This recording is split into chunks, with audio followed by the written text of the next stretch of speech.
जय शिव शंकर। आप सभी को हरियाली तीज की ढेरों शुभकामनाएं। प्रिय भक्तों, आज हरियाली तीज का त्यौहार है। बड़ा ही पावन दिन है। आज के दिन आपको अवश्य ही भगवान शंकर और माता पार्वती का पूजन करना चाहिए और व्रत करना चाहिए। शास्त्र कहते हैं कि हरियाली तीज के दिन जो भी कोई माता बहन भगवान गौरी शंकर का पूजन करती हैं, व्रत करती हैं, उनके सुहाग दीर्घायु होते हैं, उनका दाम्पत्य जीवन उत्तम होता है, अच्छा होता है। दाम्पत्य जीवन में यदि कोई परेशानी चल रही होती है तो वह समाप्त होती हैं और सौहार्दपूर्ण जीवन उनका व्यतीत होता है। जो कुमारी कन्याएं इस दिन व्रत करती हैं, भगवान गौरी शंकर का पूजन करती हैं, उनको सुयोग्य वर की प्राप्ति होती है, अच्छे वर की प्राप्ति होती है। इसी निमित्त यह व्रत किया जाता है। तो इस वीडियो के माध्यम से आप सुनेंगे हरियाली तीज की कथा। हरियाली तीज की जो कथाएं हो भिन्न भिन्न हैं, अलग अलग कथाएं हैं, कोई एक कथा नहीं है।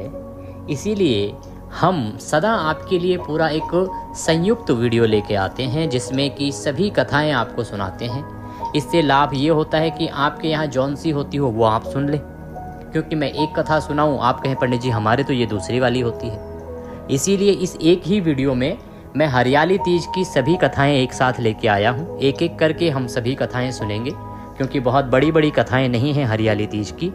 इसके दो लाभ हैं। एक तो ये कि आपके यहाँ जो होती है वही आप सुन ले। दूसरा ये कि अगर आपको ज्ञात भी नहीं है तो जब आप सारी कथाएं सुन लेंगे तो वह अधिक कल्याणकारी होता है।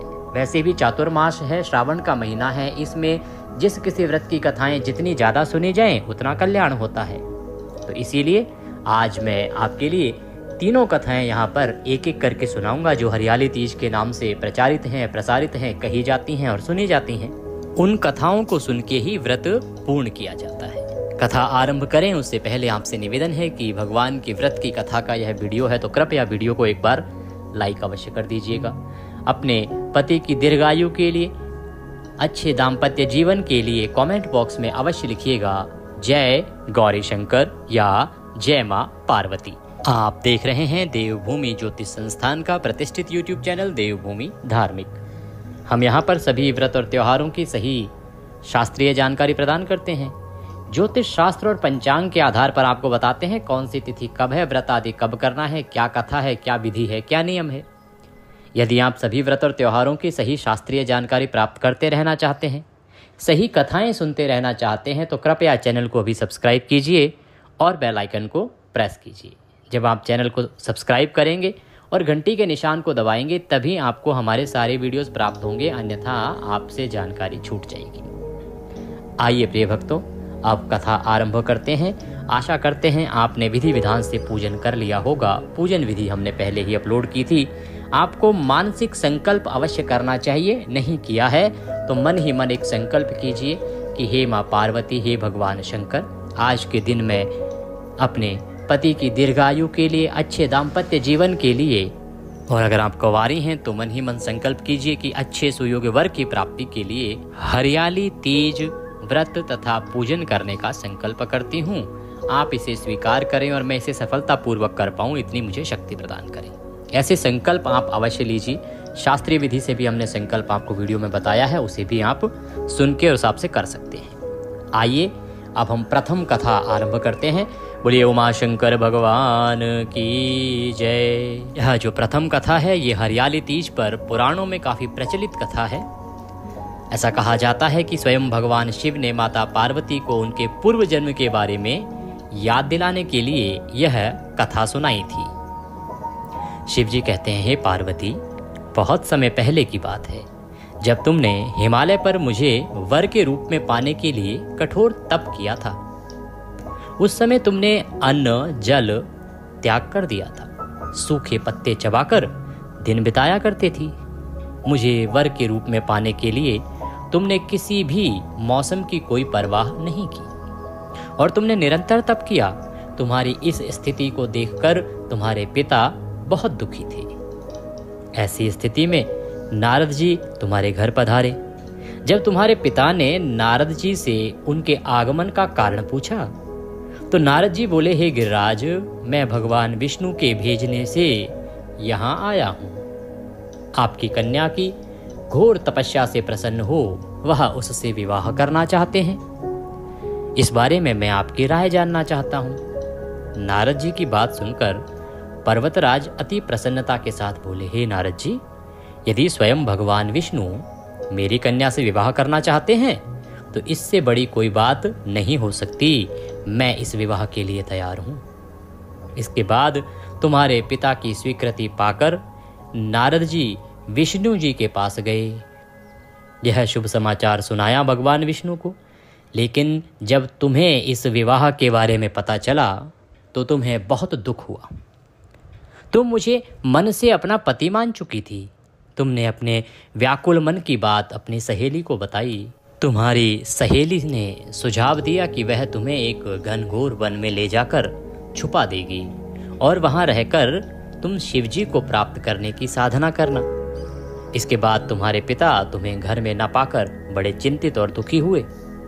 वह सोचने लगी कि यदि विष्णु जी की बारात आ गई और तुम घर पर ना मिली तो क्या होगा। उन्होंने तुम्हारी खोज में धरती पाताल एक करवा दिया, लेकिन तुम ना मिली। तुम वन में एक गुफा के भीतर मेरी आराधना में लीन थी। तुमने शुक्ल पक्ष की तृतीया के दिन रेत से एक शिवलिंग का निर्माण किया और रेत से शिवलिंग का निर्माण कर मेरी आराधना की, जिससे मैं प्रसन्न हो गया और प्रसन्न होकर मैंने तुम्हारी मनोकामना पूर्ण की और तुम्हें वरदान दिया कि मैं अवश्य ही तुम्हें पति रूप में प्राप्त होऊंगा। और इसी के साथ तुम्हारे पिता भी वहां आ पहुंचे। तुमने अपने पिता को सारा वृतांत बताते हुए कहा कि हे पिताजी, मैंने अपने जीवन का लंबा समय भगवान शिव की तपस्या में बिताया है और भगवान शिव ने मेरी तपस्या से प्रसन्न होकर मुझे स्वीकार भी कर लिया है।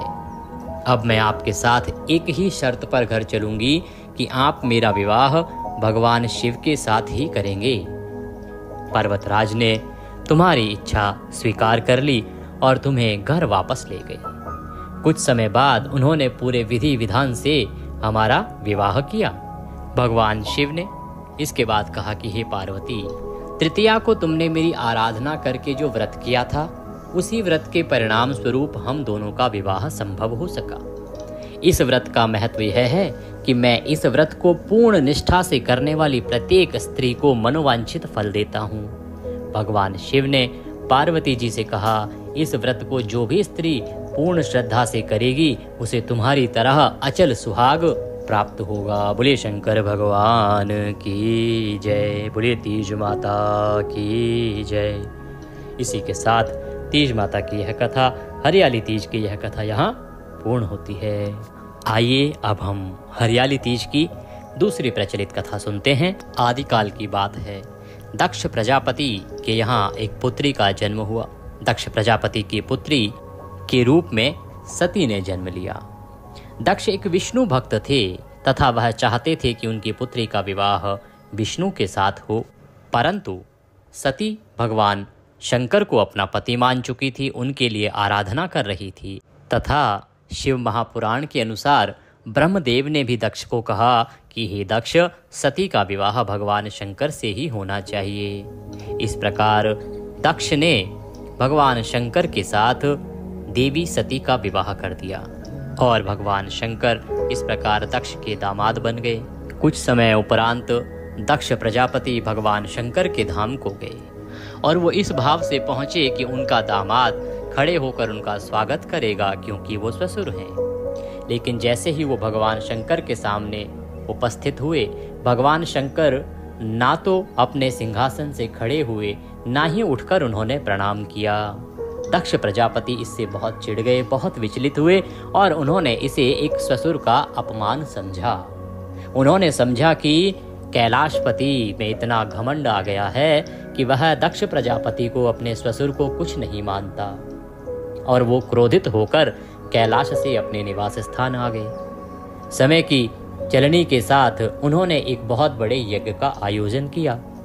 उस यज्ञ के आयोजन में दक्ष ने सभी देवी देवताओं को बुलाया, परंतु क्योंकि वो भगवान शंकर से चिढ़ गए थे, अतः उन्होंने ना तो सती को निमंत्रण भेजा, ना ही भगवान शंकर को निमंत्रण पत्र दिया। जब देवी सती को इस यज्ञ के आयोजन के विषय में जानकारी प्राप्त हुई और उन्हें पता लगा कि उनके पिता ने उन्हें नहीं बुलाया है। उन्हें बुरा तो लगा, फिर भी उन्होंने भगवान शंकर से कहा कि वो जाना चाहती हैं। भगवान शंकर ने कहा कि आपको नहीं जाना चाहिए, क्योंकि यदि आपके भाई, आपके पिता आपको नहीं बुलाते हैं, निमंत्रण नहीं देते हैं, तो यह अपने आत्मसम्मान के साथ समझौता है। परंतु सती नहीं मानी। वो बिना बुलाए जाने पर सम्मान को हानि पहुंचेगी, इस बात को नहीं समझ सकी। महादेव की अनुमति के बिना ही सती अपने पिता दक्ष के यज्ञ समारोह में चली गई। बिना निमंत्रण मायके आने पर दक्ष ने सती और शिवजी का बड़ा ही अपमान किया। दक्ष ने भगवान शंकर के प्रति कुछ इस प्रकार के शब्दों का प्रयोग किया कि सती को बड़ी आत्मग्लानि हुई, और तब उन्हें भगवान शंकर की बात समझ आई। सती ने कहा कि वे अपने पति की आज्ञा के बिना इस यज्ञ में आई हैं और इससे उनका अपमान हुआ है। अब वह इस अपमान के साथ कैसे कैलाश वापस जाएंगी। अपार दुख और ग्लानि में आकर देवी सती ने उस यज्ञ कुंड में ही आत्मदाह कर लिया। यह समाचार जैसे ही महादेव को प्राप्त हुआ, महादेव अत्यंत क्रोधित हो गए। उनसे वीरभद्र प्रकट हुए और वीरभद्र ने आकर दक्ष के यज्ञ को तहस नहस कर दिया और दक्ष का सिर काट दिया। इस प्रकार हर तरफ सृष्टि में हाहाकार मच गया। ब्रह्मदेव आदि सभी देवताओं ने भगवान भोलेनाथ को प्रसन्न करने के लिए बारंबार उनसे निवेदन किया। तब भगवान शंकर ने प्रकट होकर दक्ष को बकरे का सिर लगा दिया और पुनः जीवन दान दिया। पति भोलेनाथ की बात न मानने के कारण सती को अपमान और आत्मदाह का दंड मिला। भगवान शिव से मिलने के लिए सती को 108 बार जन्म लेना पड़ा। 107 जन्मों तक सती ने भगवान शिव को पति स्वरूप में पाने के लिए कठोर तप किया। तब जाकर 108वें जन्म में हिमालय की बेटी पार्वती के रूप में वो आई। देवी पार्वती ने इस जन्म में भी भगवान शिव को पाने के लिए कठोर तप किया। उनके तप से भगवान शंकर प्रसन्न हुए और उनको दर्शन दिए। जिस दिन देवी ने यह आराधना आरंभ की वह शुक्ल पक्ष की तृतीया का ही दिन था, और जब भगवान शंकर ने प्रकट होकर आशीर्वाद दिया, तभी से यह तृतीया तिथि बहुत ही महत्वपूर्ण हो गई और पति परमेश्वर तथा मनोकामना पूरी करने वाली हो गई। जब भगवान शंकर ने प्रसन्न होकर दर्शन दिए और कहा कि देवी वर मांगो, तो भगवान शंकर से देवी पार्वती ने वर के रूप में उन्हें स्वयं ही मांग लिया। तब भगवान शंकर ने कहा तथास्तु। इस प्रकार भगवान ने उन्हें वरदान दिया। हिमालय राज ने देवी पार्वती का विवाह भगवान शंकर से करा दिया। 107 जन्मों के बाद शिव और पार्वती का मिलन हुआ। कहा जाता है कि हरियाली तीज के दिन माता पार्वती की मनोकामना पूर्ण हुई थी। इसीलिए कुंवारी कन्याएं व्रत रखकर माता पार्वती और भगवान शिव की पूजा करती हैं, जिससे कि उनकी कृपा से उन्हें भी मनचाहा वर या योग्य जीवन साथी की प्राप्ति हो। विवाहित महिलाएं यह व्रत अखंड सौभाग्य और सुखी दाम्पत्य जीवन के लिए करती हैं। बोलिए शंकर भगवान की जय, बोलिए माता पार्वती की जय। इसी के साथ हरियाली तीज की यह कथा भी यहाँ पूर्ण होती है। जितनी भी कथाएं हैं उनसे कुल मिला के जो निष्कर्ष निकलता है वह यही कि हरियाली तीज इसलिए मनाई जाती है क्योंकि इस दिन माता पार्वती ने भगवान शंकर को प्रसन्न किया था और पति के रूप में प्राप्त किया था। परंतु यहाँ पर भिन्न भिन्न लोगों के भिन्न भिन्न मत हैं। कुछ विद्वान यह भी मानते हैं कि भाद्रपद मास के शुक्ल पक्ष की तृतीया को यह वृतांत घटित हुआ था। इसके बीच में सदा ही मतभेद रहा है, इसीलिए वह आज भी विद्यमान है। चाहे वह भाद्रपद मास की शुक्ल पक्ष की तृतीया जिसे हरतालिका तीज कहते हैं वो हो, चाहे वो आज की हरियाली तीज हो, दोनों ही दिन जो व्रत किए जाते हैं वो अपने पति की लंबी आयु के लिए, अमर सुहाग के लिए और सौहार्दपूर्ण जीवन की प्राप्ति के लिए किए जाते हैं। और दोनों में ही गौरी शंकर भगवान का पूजन किया जाता है। केवल अंतर इतना है कि एक भाद्रपद मास की तृतीया में होता है और ये श्रावण मास की तृतीया में होता है। और दूसरा ये कि हरियाली तीज राजस्थान, हरियाणा और एमपी के कुछ क्षेत्रों में मनाई जाती है और हरतालिका तीज यूपी, बिहार और उससे आगे के प्रांतों में मनाई जाती है। तो ये थी हरियाली तीज की कथा। वीडियो थोड़ा भी अच्छा लगा हो तो कृपया लाइक अवश्य कर दीजिएगा। माता की कृपा प्राप्त करने के लिए अपने व्रत की सफलता के लिए कमेंट बॉक्स में अवश्य लिखिएगा। जय तीज माता, जय भगवान गौरी।